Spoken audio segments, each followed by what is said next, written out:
Donc voici la petite palette que je vais vous montrer aujourd'hui. Donc elle se compose d'un effet écharpe, j'appelle ça comme ça les petites lignes, le petit ourson au milieu et l'effet pull.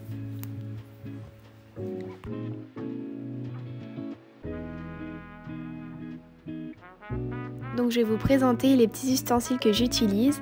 Donc un pinceau liner, un dotting tool, un pinceau pour dépoussiérer et un repousse cuticule. Pour le premier nail art, je vais utiliser la couleur Cassata de la nouvelle collection Florence de chez Nails Company.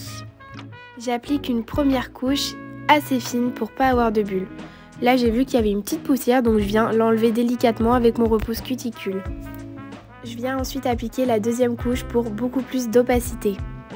Je vais venir dégraisser pour que mon nail art soit bien net et pas que ça glisse dans la couche de dispersion de la couleur. J'utilise ensuite la couleur Melanie Jump de la nouvelle collection Indigo Drive Me Crazy. Avec mon pinceau liner, je prends un peu de couleur et je viens tracer le fond du nez de l'ourson. Je viendrai ensuite le catalyser 30 secondes sous la lampe. Je vais utiliser ensuite le gel paint noir Nero de chez Nails Company pour tracer les yeux de l'ourson. Donc pour ça, j'utilise mon dotting tool pour faire des formes plus arrondies possibles. Donc je viens un peu reprendre les détails pour que ce soit à peu près symétrique. Je prends ensuite mon pinceau liner qui va me servir à tracer ses petits sourcils. Puis à nouveau mon dotting tool pour tracer son petit nez pour qu'il soit approximativement ovale. Puis je termine avec mon pinceau liner en traçant sa bouche. Je viens ensuite prendre le gel paint blanc de chez Victoria Vin pour faire un effet reflet sur son museau et je viens tracer également les pupilles en blanc. Comme je voulais que ce soit mat, je viens utiliser la finition Soft Touch de chez Nails Company. Il ne faut pas appliquer une trop fine couche car après on peut voir les traces de pinceau. J'attaque maintenant le nœud papillon, donc je vais essayer de faire un sablier couché, c'était le moyen le plus simple de le tracer. Je viens ensuite prendre de la poudre acrylique, donc je prends celle de chez Ongle 24 qui est assez fine. Je la saupoudre et la catalyse 60 secondes. C'est ce qui va me permettre un effet 3D comme sur les effets pull. Je viens ensuite tracer 2 cœurs pour les petites oreilles et je saupoudre à nouveau de poudre acrylique pour également avoir un effet relief sur ses oreilles. Après avoir catalysé, je dépoussière. Je viens placer un point de rubber base, donc une base assez épaisse pour fixer le strass au centre du nœud. Voilà le résultat pour le premier nail art. Je passe ensuite au second nail art, donc pour ça je vais utiliser la couleur Luxurella, également de la nouvelle collection d'Indigo que j'applique en fine couche.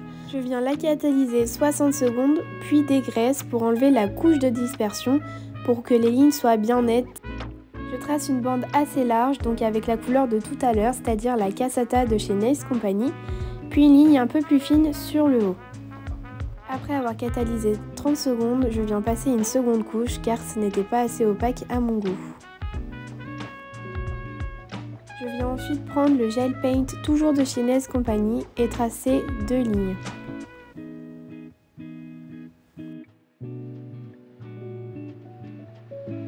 Puis ensuite je prends le Smart White, donc le gel paint blanc de chez Victoria Vin.